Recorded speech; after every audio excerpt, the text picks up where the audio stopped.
تو بھی ہم اس کو سیاسی رنگ نہیں دیتے ہیں. ہمارے چیف منسٹر کو طلب کرے, ہمارے منسٹرز کو طلب کرے, ہمارے پارلیمنٹرین کو طلب کرے, ہمارے کسی عہدیدار کو طلب کرے, ہم اس کو سیاسی رنگ نہیں دیتے ہیں, بلکہ ہم نے کبھی اس کے اوپر ٹیلی ویژن تو چھوڑ کہیں بیٹھ کے بات ہی نہیں کی. نہ ہمارا عہدیدار کرتا ہے, نہ ہماری پارٹی کے لوگ کرتے ہیں. آپ کمبر کی بات. اچھا, آپ کا جواب میں اگر ایک بریک کے بعد مکمل کر لوں, کیونکہ اب کہا جا رہا ہے ایک چھوٹی سی بریک کا. وی ول بی رائٹ بیک ناظرین آفٹر دس شارٹ بریک. اور عثمان سعید بصرہ صاحب اپنی پارٹی کو ڈیفینڈ کر رہے ہیں, جو بھی ان پر الزامات لگائے گئے ہیں کہ یہ نیب نیازی گٹھ جوڑ ہے, اس کا جواب دیں گے عثمان بصرہ صاحب. آپ کہیں مت جائیے گا.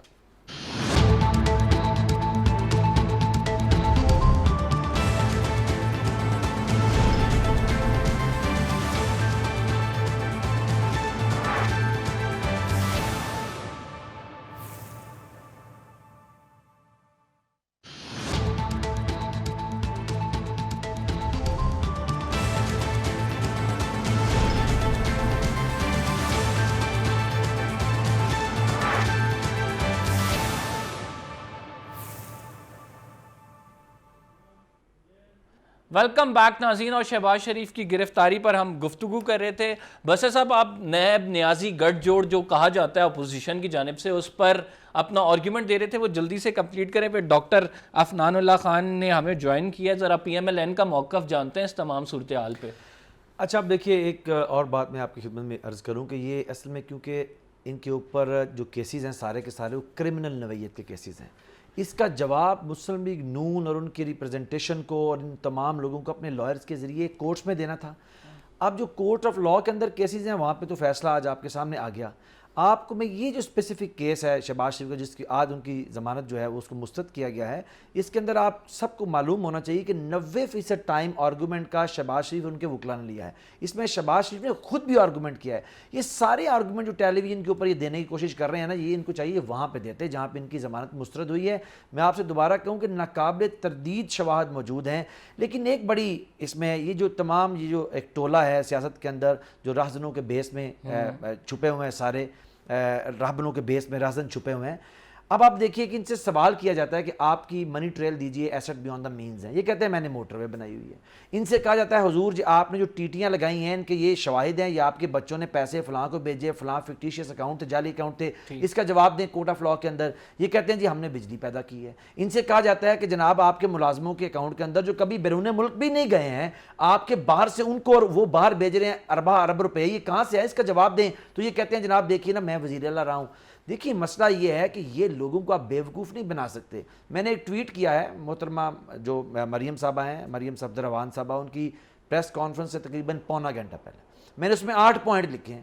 میں نے اس میں چیلنج کیا ہے کہ ابھی جو پونا گھنٹہ بعد یہ پریس کانفرنس کریں گے, یہ 8 پوائنٹ سے نہ ادھر بولیں گی نہ ادھر بولیں گی. آپ یہ نرسری رائم ہمیں رٹ گئے ہیں, نیب نیازی گٹھ جوڑ ہے, ہمیں خدمت کا صلہ نہیں دیا جا رہا, ہمارے اوپر سیاسی مقدمات ہیں. یہ سارے نرسری رائمز جو ہے نا پاکستان کی قوم اب رٹ چکی ہے. ایک چیز, ایک لائن آخری, ایک چیز جو ہے وہ بالکل روزے روشن کی طرح عیاں ہے. انہوں نے چوری کی ہے, منی لانڈرنگ کی ہے, ٹیٹیاں لگائی ہیں, اس کا حساب کورٹ کے اندر دینا ہے. اور ایک بات بڑی اہم, ان کے اوپر وہی سیکشن لگے ہوئے ہیں, سیکشن 9 نیب کا, نیب آرڈیننس کا, جو ڈبل شاہ پہ لگا اور جو مفتی برادران پہ لگا, یہ بھی اسی کے تحت ٹرائل ہو رہے ہیں. ٹھیک.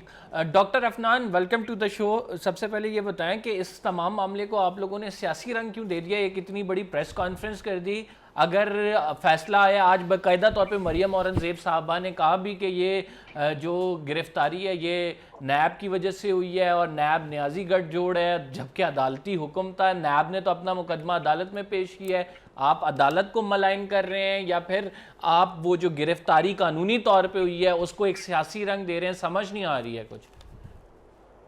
دیکھیں بنیادی طور پر بات یہ ہے کہ کیا ہمارے وزراء ٹی وی پہ آگے یہ بولتے ہیں کہ فلانا گرفتار ہونے والا ہے, فلانا اندر ہو جائے گا, فلانے کے ساتھ ہم یہ کریں گے. کیا ہمارے وزراء, ہمارے شہزاد اکبر جو ہے وہ ہمارا وزیر ہے, یا شیخ رشید ہمارا وزیر ہے, یا ان لوگوں کے وزیر آگے پہلے نیب کی کارروائی کو پہلے نہیں بتا دیتے کہ جج نے کیا فیصلہ دینا ہے؟ تو اگر ہم اس کے بعد یہ کہتے ہیں نیب نیازی گٹھ جوڑ نہیں ہے تو پھر آپ بھی تو بتائیں نا. یہ آپ you can not have your cake and eat it too. آپ دونوں طرف نہیں کھیل سکتے آف دا گیلری. آپ ڈیسائیڈ کر لیں کہ کیا ہے کیا نہیں ہے. آپ لوگ پہلے پوری واردات ڈالتے ہیں نیب کے ساتھ مل کے, پوری کی پوری. اس کے بعد جو ہے کہتے ہیں یہ الٹا چور کوتوال کو ڈانٹے. وہ ڈاکے مارے چینی کے, آٹے کے, وہ ڈاکے مارے انہوں نے فارماسیوٹیکل کے, وہ یہ ڈاکے مارتے ہیں حلیمہ باجی کے نام کے اوپر صبح شام. اور اس کے بعد جنہوں نے خدمت کی ہے ان کو کہتے ہیں کہ یہ چور ہے کیونکہ سارے کے سارا جو گیم انہوں نے نیب کے ساتھ کیا ہے. تو پھر بات یہ ہے کہ کوئی مانے گا نہیں. جب پورے پاکستان کے بچے کو پتا ہے کہ عمران خان چور ہے, پاکستان کے بچے کو پتا ہے کہ علیمہ باجی نے ڈاکے مارے ہیں, تو کوئی نہیں مانے گا. آپ کر لیں جو یہ پہلے مشرف نے کر کے دیکھ لیا نیب والا کام, پہلے کیا کہتے ہیں, اور بڑے بڑے آئے 30 بار خان اور نکل گئے, خان بھی ان میں نکل جائے گا. اس لیے بات تب بھی نہیں ہوگی. ہم یہی ان چیزوں کا مقابلہ کریں گے. ہم ان چیزوں کا مقابلہ کر رہے ہیں. یہ سیاسی کیسز بنائے گئے ہیں, ہم جو ہمارے اوپر جھوٹے کیسز ہیں. شہباز شریف صاحب نے خدمت کی ہے اس ملک کی. شہباز شریف صاحب نے 1000 ارب روپے سے زیادہ وہی بات جو میں نے کی تھی تھوڑی دیر پہلے, بالکل. تو اس کے اوپر آپ جو ہے کہتے ہیں اس بیچارے اس بندے نے خدمت کی ہو, اس کے خلاف آپ خالی کیسز بنا کے نیازی گٹھ جوڑ کریں. اس کے بعد آپ کہیں گے جی آپ مجھے بتائیں, عمران خان نے نہیں کہا تھا کہ شہباز شریف نے مجھے کہا کہ میں 10,000 روپے تمہیں دوں گا, تم یہ پاناما والا واپس دے دو. جب ہم لوگ کورٹ میں گئے تو عمران خان بھاگ گیا. آج تک بھاگا ہوا ہے, 4 سال ہو گئے ہم نے اس کو بلاتے ہیں بھاگ جاتا ہے. فورن فنڈنگ کھیل کے ہم ان کو بلاتے ہیں بھاگ جاتے ہیں. جو کرپشن اب جہانگیر خان ترین نے عمران خان کے ساتھ مل کے 100 ارب روپے کا ڈاکہ مارا. ٹھیک, میں عفنان صاحب آپ کی طرف, جی آپ کا پوائنٹ آ گیا. میں آپ کی طرف دوبارہ آتا ہوں. شہزاد صاحب بڑی دیر سے ویٹ کر رہے ہیں, ان سے سوال کرنا چاہوں گا. شہزاد صاحب مجھے یہ بتائیں کہ اگر ریفرنس فائل ہو جائے تو نیب کو گرفتاری کی ضرورت پیش آتی ہے ایسی صورت میں بھی؟ دیکھیے اس میں جو قانون کہتا ہے اس کے اندر تو کسی وقت بھی چیئرمین کے پاس پار ہے کہ وہ کسی کو کسی وقت بھی گرفتار کر سکتا ہے. اس میں کوئی قدغن ایسی نہیں ہے کہ انکوائری سٹیج ہے یا انویسٹیگیشن سٹیج ہے یا ریفرنس فائل ہو چکا ہے, کسی وقت بھی اس کو گرفتار کیا جا سکتا ہے. دوسری بات یہ ہے کہ آپ کو یہ بھی علم ہے کہ آپ نے میڈیا سے بھی سارا, کیونکہ خود آپ یہ چیزیں نشر کر رہے ہوتے ہیں, ہم بھی سب پرنٹ میڈیا سے اور الیکٹرانک میڈیا سے یہ انفارمیشن لیتے ہیں کہ جو کچھ بھی نیب نے سوالات کیے ان کا جواب یہی تھا کہ سوال لاہور تو جواب پشاور, یعنی آپ بات کچھ پوچھ رہے ہیں جواب کچھ آ رہا ہے.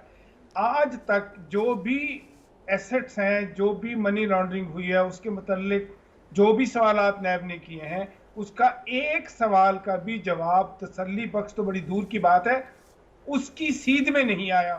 اب جب یہ نہیں آئے ہوتے تو نیب نے ہر حال میں اپنی مختلف چیزوں کو لے کے آگے جانا ہوتا ہے.